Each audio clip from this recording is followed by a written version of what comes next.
welcome to my YouTube channel Informative Spot. Today we will discuss a practical example based on Chinese remainder theorem. The example is find the least positive integer that gives remainder 1 to 3 when divided by 3, 4, 5 respectively.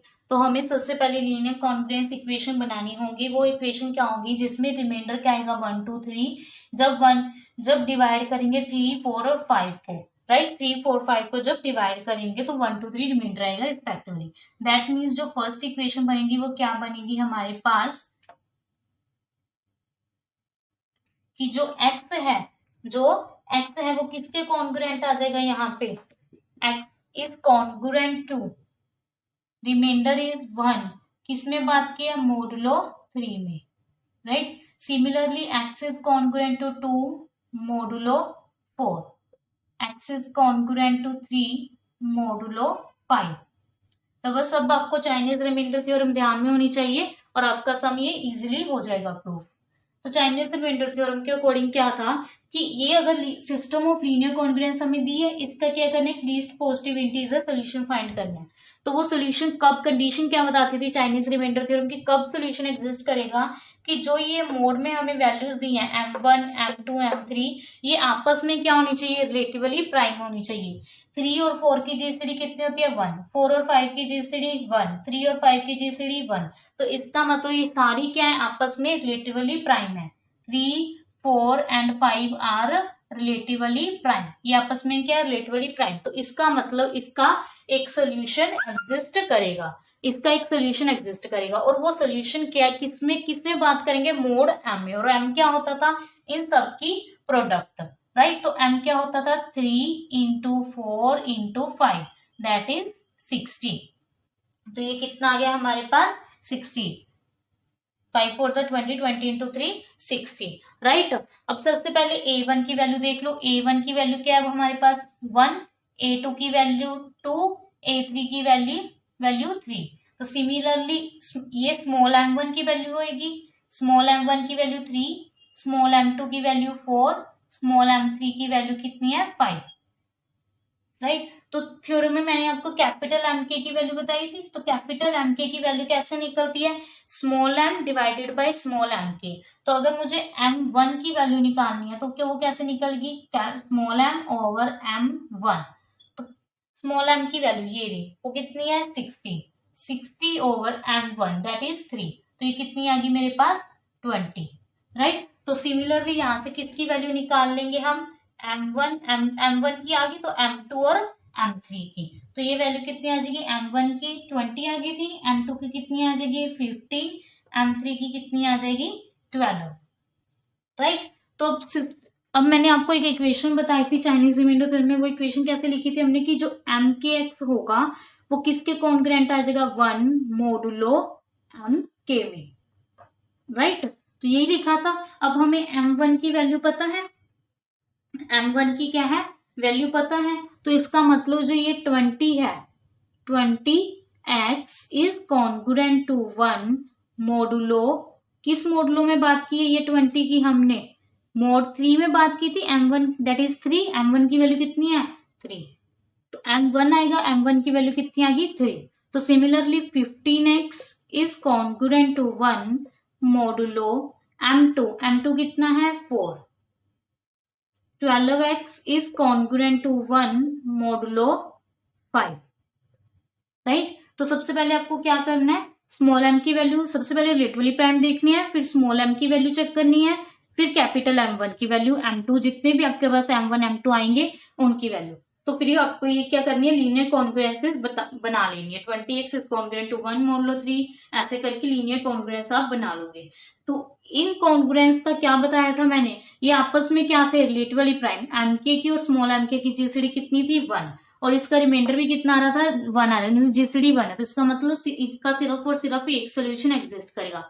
तो that means इस equation first equation second equation और third equation in तीनों equation का भी कोई ना कोई एक सोल्यूशन एग्जिस्ट करेगा.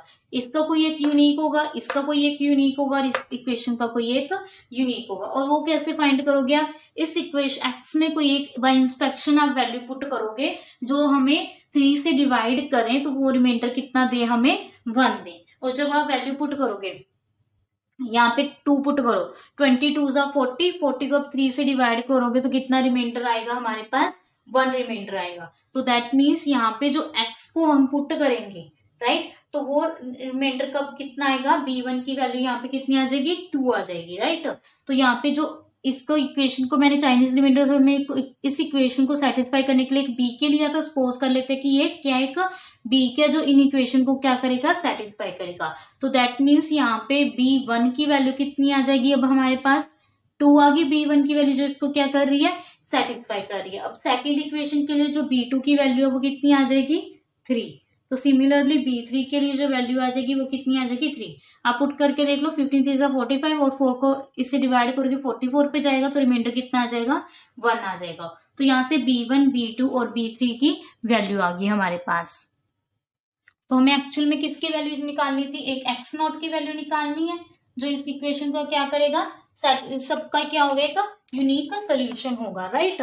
तो वो वैल्यू कैसे लिखी थी मैंने चाइनीज रिमाइंडर में, a1 m1 b1 plus a2 capital m2 b2 plus a3 capital m3 b3। यहाँ पे 3 तक क्या है तो यहाँ पे कंटिन्यू कहाँ तक चलेगा, b3 तक, राइट। तो सिमिलरली यहाँ पे हम किस किस की वैल्यू पुट कर देंगे, a1 m1 b1 की, सबकी वैल्यू हमने निकाल रही है। क्यों निकाल रही है, हमने x नॉट फाइंड करना था, x नॉट के लिए हमें किन की वैल्यू चाहिए थी, a1 की m1 की b1 की, राइट। तो सिमिलरली b1 की वैल्यू निकाल ली, m1 की यहाँ से m1 m2 m3 की, a1 की हमें गिवन थी वैल्यू। अब इन सबकी वैल्यू हम क्या कर देंगे, पुट कर देंगे। तो यहाँ पे a1 की वैल्यू कितनी है, 1, m1 की वैल्यू कितनी है, 20, b1 की वैल्यू कितनी है, 2, प्लस a2 की वैल्यू कितनी है, 2 इंटू m2 की 15 इंटू 3, प्लस a3 की वैल्यू 3 इंटू m3 की वैल्यू कितनी है हमारे पास, 12 इंटू 3।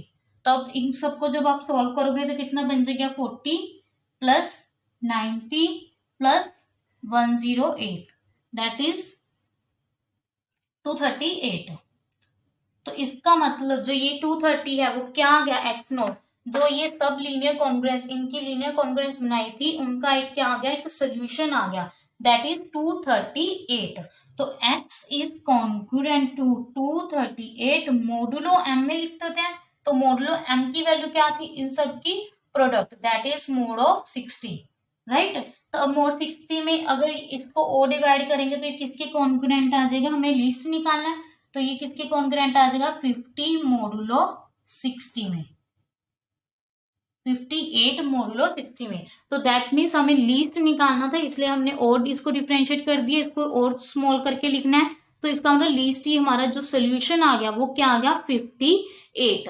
किनका आ गया, जो ये सिस्टम ऑफ लीनियर कॉन्ग्रुएंसीज हैं इनका एक सोल्यूशन आ गया, वो क्या आ गया, 58, राइट। इस तरह से आप क्या है, ये चाइनीज रिमाइंडर थ्योरम यहाँ पे क्या कर सकते हैं, अप्लाई कर सकते हैं। बस नॉर्मल सी बात क्या देखनी है आपको कि आपको किसकी वैल्यूज निकालनी है, कैपिटल एम की और स्मॉल बी की। a1 a2 a3 की वैल्यू आपको गिवन होगी, बस कैपिटल एम और b1 की वैल्यू आपको निकालनी होगी। ओके गाइज, अगर फिर भी आपको कोई डाउट हो तो आप पूछ सकते हैं। Thank you guys. अगर आपको मेरी वीडियो अच्छी लगी हो तो प्लीज प्लीज उसे लाइक शेयर एंड कमेंट करना ना भूलें। Thank you. Informative spot.